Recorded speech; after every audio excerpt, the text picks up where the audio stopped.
A shifting tide in Port Charles, reunions, reckonings, and revelations. Port Charles, a town that has weathered decades of family conflict, betrayal, and redemption, once again finds itself in the eye of a storm, but this time, it's less about explosive confrontations and more about the quiet tremors of hearts healing and secrets surfacing.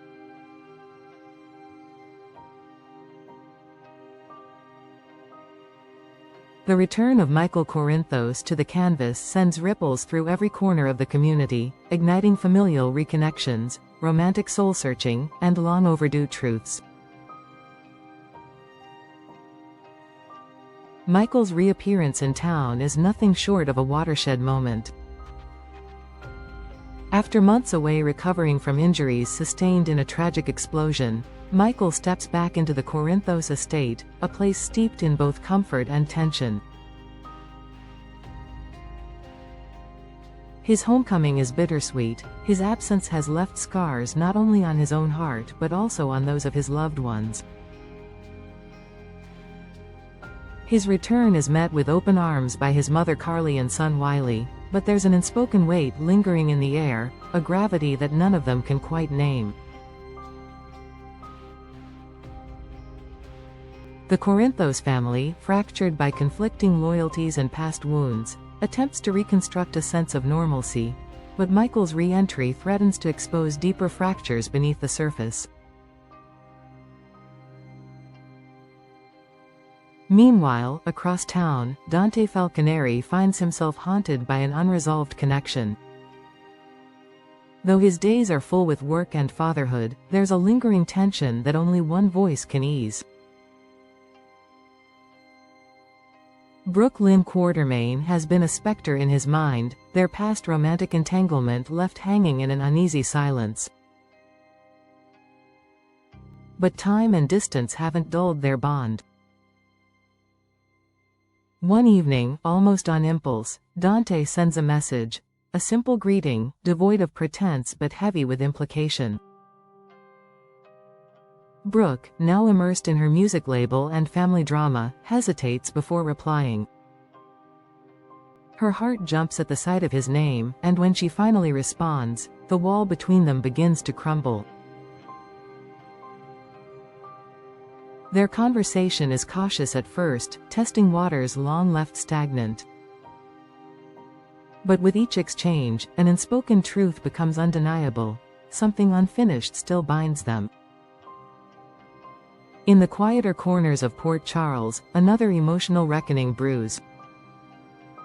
Harrison Chase, usually the embodiment of stoic resolve, finds himself unable to carry the burden of a truth he's hidden for too long. After months of living in emotional limbo, Chase finally reaches out to his brother Finn with a confession that could alter the trajectory of his personal life. In the sanctuary of the Metro Court rooftop, Chase admits he has never fully moved on from Willow. While their paths have diverged, a part of him never stopped hoping. The admission surprises even Chase himself. It's not a plea for reunion, but rather a release, a surrender to honesty, to vulnerability, to the reality that he's spent too long pretending he didn't still care. Chase's confession doesn't go unnoticed for long. News in Port Charles travels through whispers and side glances, and his words soon become part of the town's undercurrent of gossip. But it's not malicious. If anything, there's a sense of understanding. Everyone in Port Charles knows the ache of unfinished stories. And as his honesty ripples outward, it challenges others to confront their own truths. Nina Reeves, still reeling from the fallout of countless poor choices and broken bridges, seeks solace not in strategy but in sincerity. She turns to Maxie Jones, the one friend who has seen her at her best and her worst. In a rare moment of vulnerability, Nina opens up to Maxie over coffee at the Crimson office, away from prying eyes. Her voice trembles slightly as she admits she feels lost, caught between who she was and who she's trying to be. She talks of Michael, of Wiley, of the deep longing to be accepted, but also the guilt that never truly fades. Maxie listens, offering more than advice, she offers compassion. She reminds Nina that redemption is not found in grand gestures or perfect apologies, but in the daily decision to try, to show up, to be better. Nina tears up at Maxie's words, struck by the simplicity and power of empathy.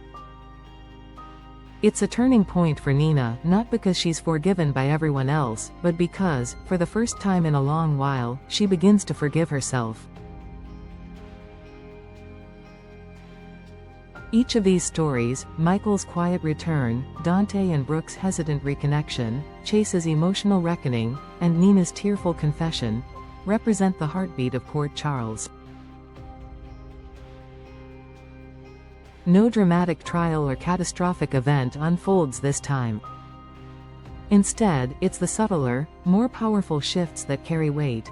The glance between old lovers, the trembling voice of a friend in need, the recognition that time doesn't always heal, but it does offer second chances.